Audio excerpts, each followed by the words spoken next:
Right, week 15, Jets versus Dolphins. So the line is favoring Miami by 8.5, and I'm going to take Miami.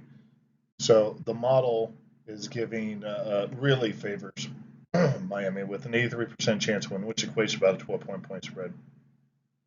When we come over to the raw number, it's showing a 28-13.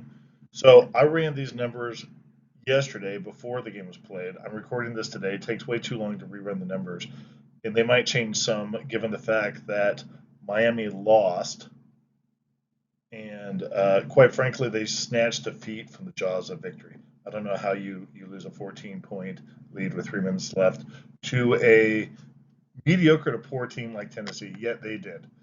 And it's not like Tennessee played all that great the entire game either, I might add. It was pretty sloppy football all the way around. Meanwhile, in their last game, the Jets, I thought, looked pretty good, as did Zach Wilson. They put up 30 points against a very good Houston Texas team. I did not expect that. I'm still taking Miami. I'm sorry, yeah, Miami here. When it comes right down to it, the Jets are still the Jets.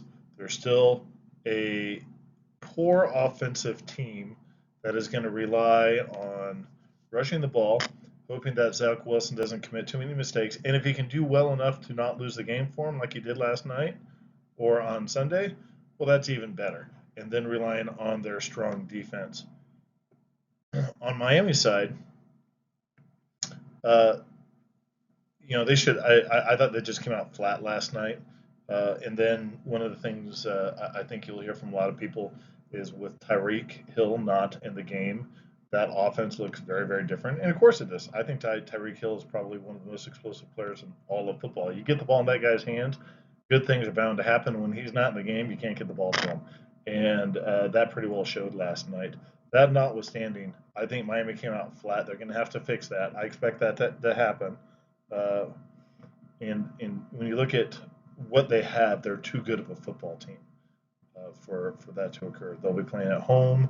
Not that I really put a lot of stock in that, but I think after an embarrassing loss, a game that they should have won, that they came out flat in, I think coming home and saying, "Hey, we got to pull our head out of our rear ends," is the type of thing that going home can certainly help with, particularly when you're in that mid-season, near the end, you're starting to look forward to the postseason.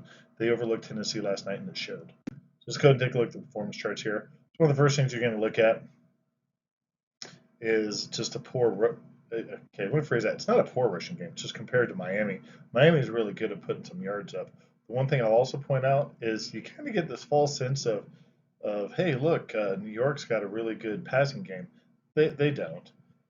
That's just the garbage yards and the way that this model is showing that they're going to come out, but they don't really have those number of yards there.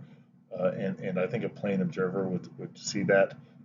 Meanwhile, what I would point out is you come over here to the right, you see a lot more of this explosiveness. I mean, just like solid explosiveness from the Miami offense, down from what it had been, but I would expect that. But then when you come over here to New York, the uh, the the sacks is going to plague that quarterback until they actually improve their offensive line. In this last game, I don't think he got sacked once.